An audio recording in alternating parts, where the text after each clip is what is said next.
হরে কৃষ্ণ। শ্রীমদ্ ভগবৎ গীতার পঞ্চম অধ্যায় কর্মসন্ন্যাস যোগ শ্রবণ করুন। অর্জুন বললেন, হে শ্রীকৃষ্ণ, প্রথমে তুমি আমাকে কর্মত্যাগ করতে বললে এবং তারপর কর্মযোগের অনুষ্ঠান করতে বললে। এই দুটির মধ্যে কোনটি অধিক কল্যাণকর তা সুনিশ্চিতভাবে আমাকে বলো। পরমেশ্বর ভগবান বললেন, কর্মত্যাগ কর্মযোগ উভয়ই মুক্তিদায়ক, কিন্তু এই দুটির মধ্যে কর্মযোগ কর্মসন্ন্যাস থেকে শ্রেয়। হে মহাবাহো, যিনি তার কর্মফলের প্রতি দেশ বা আকাঙ্ক্ষা করেন না, তাকেই নিত্য সন্ন্যাসী বলে জানবে। এই প্রকার ব্যক্তি দ্বন্দ্বরহিত এবং পরম সুখে কর্মবন্ধন থেকে মুক্তি লাভ করেন। অল্পজ্ঞ ব্যক্তিরাই কেবল সাংখ্যযোগ ও কর্মযোগকে পৃথক পৃথক পদ্ধতি বলে প্রকাশ করে। পণ্ডিতেরা তা বলেন না। উভয়ের মধ্যে যে কোনো একটিকে সুষ্ঠুরূপে আচরণ করলে উভয়েরই ফলই লাভ হয়। যিনি জানেন সাংখ্যযোগের দ্বারা যে গতি লাভ হয়, কর্মযোগের দ্বারাও সেই গতি প্রাপ্ত হওয়া যায়, এবং তাই তিনি সাংখ্যযোগ ও কর্মযোগকে এক বলে জানেন, তিনিই যথার্থ তত্ত্বদ্রষ্টা।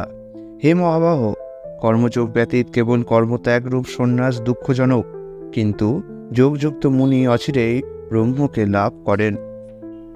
যোগযুক্ত জ্ঞানী বিশুদ্ধ বুদ্ধি, বিশুদ্ধ চিত্ত ও জিতেন্দ্রিয়, এবং তিনি সমস্ত জীবের অনুরাগভাজন হয়ে সমস্ত কর্ম করেও তাতে লিপ্ত হন না। চিন্ময় চেতনায় অধিষ্ঠিত ব্যক্তি দর্শন, শ্রবণ, স্পর্শ, জ্ঞান, ভোজন, গমন, নিদ্রা ও নিঃশ্বাস আদি ক্রিয়া করেও সর্বদা জানেন যে প্রকৃতপক্ষে তিনি কিছুই করছেন না। কারণ প্রলাপ, ত্যাগ, গ্রহণ, চক্ষুর উন্মেষ এবং নিমেষ করার সময় তিনি সবসময় জানেন যে জড় ইন্দ্রিয়গুলিই কেবল ইন্দ্রিয়ের বিষয়ে প্রবৃত্ত হয়েছে, তিনি নিজেই কিছু করছেন না। যিনি সমস্ত কর্মের ফল পরমেশ্বর ভগবানকে অর্পণ করে অনাসক্ত হয়ে কর্ম করেন, কোনো পাপ তাকে কখনো স্পর্শ করতে পারে না, ঠিক যেমন জল পদ্মপাতাকে স্পর্শ করতে পারে না। আত্মশুদ্ধির জন্য যোগীরা কর্মফলের প্রতি আসক্তি ত্যাগ করে দেহ, মন, বুদ্ধি এমনকি ইন্দ্রিয়ের দ্বারাও কর্ম করেন। যোগী কর্মফল ত্যাগ করে নৈষ্ঠিকী শান্তি লাভ করেন, কিন্তু সকাম কর্মী কর্মফলের প্রতি আসক্ত হয়ে কর্ম করার ফলে কর্মের বন্ধনে আবদ্ধ হয়। বাহ্যে সমস্ত কার্য করেও মনের দ্বারা সমস্ত কর্ম ত্যাগ করে জীব নবদ্বার বিশিষ্ট দেহরূপ গৃহে পরম সুখে বাস করতে থাকেন। তিনি নিজেই কিছু করেন না এবং কাউকে দিয়েও কিছু করান না। দেহরূপ নগরীর প্রভু জীব কর্ম সৃষ্টি করে না, সে কাউকে দিয়ে কিছু করায় না এবং সে কর্মের ফলও সৃষ্টি করে না। এই সবই হয় জড়া প্রকৃতির গুণের প্রভাবে। পরমেশ্বর ভগবান জীবের পাপ অথবা পুণ্য কিছুই গ্রহণ করেন না।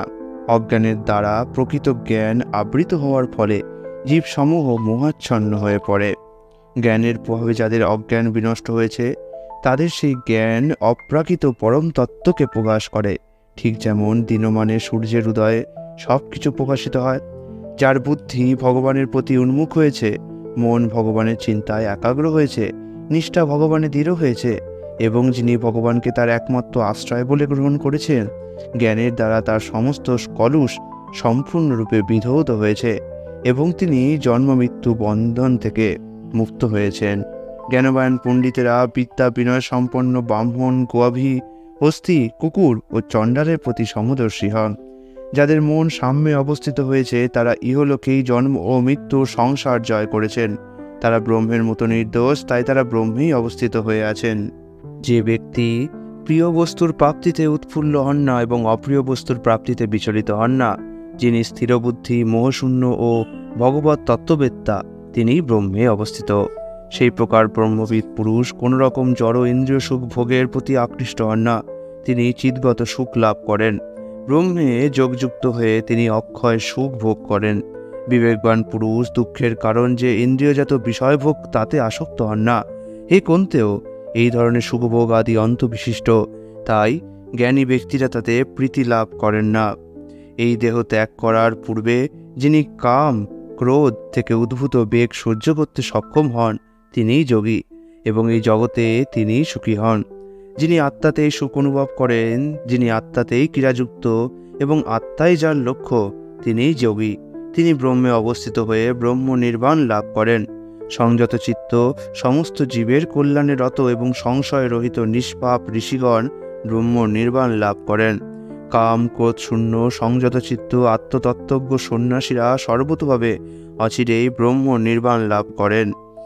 মন থেকে বাহ্য ইন্দ্রিয়ের বিষয় প্রত্যাহার করে ভ্রুযুগলের মধ্যে দৃষ্টি স্থির করে নাসিকার মধ্যে বিচরণশীল প্রাণ ও অপান বায়ুর ঊর্ধ্ব ও অধোগতি রোধ করে ইন্দ্রিয় মন ও বুদ্ধি সংযম করে এবং ইচ্ছা ভয় ও ক্রোধ শূন্য হয়ে যে মুনি সর্বদা বিরাজ করেন তিনি নিশ্চিতভাবে মুক্ত।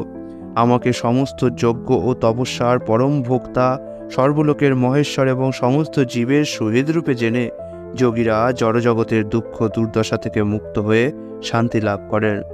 ইতি কৃষ্ণ ভাবনাময় কর্তব্য কর্ম বিষয়ক কর্মসন্ন্যাস যোগ নামক শ্রীমদ্ ভগবদ গীতার ৫ম অধ্যায়ের ভক্তি বেদান্ত তাৎপর্য সমাপ্ত।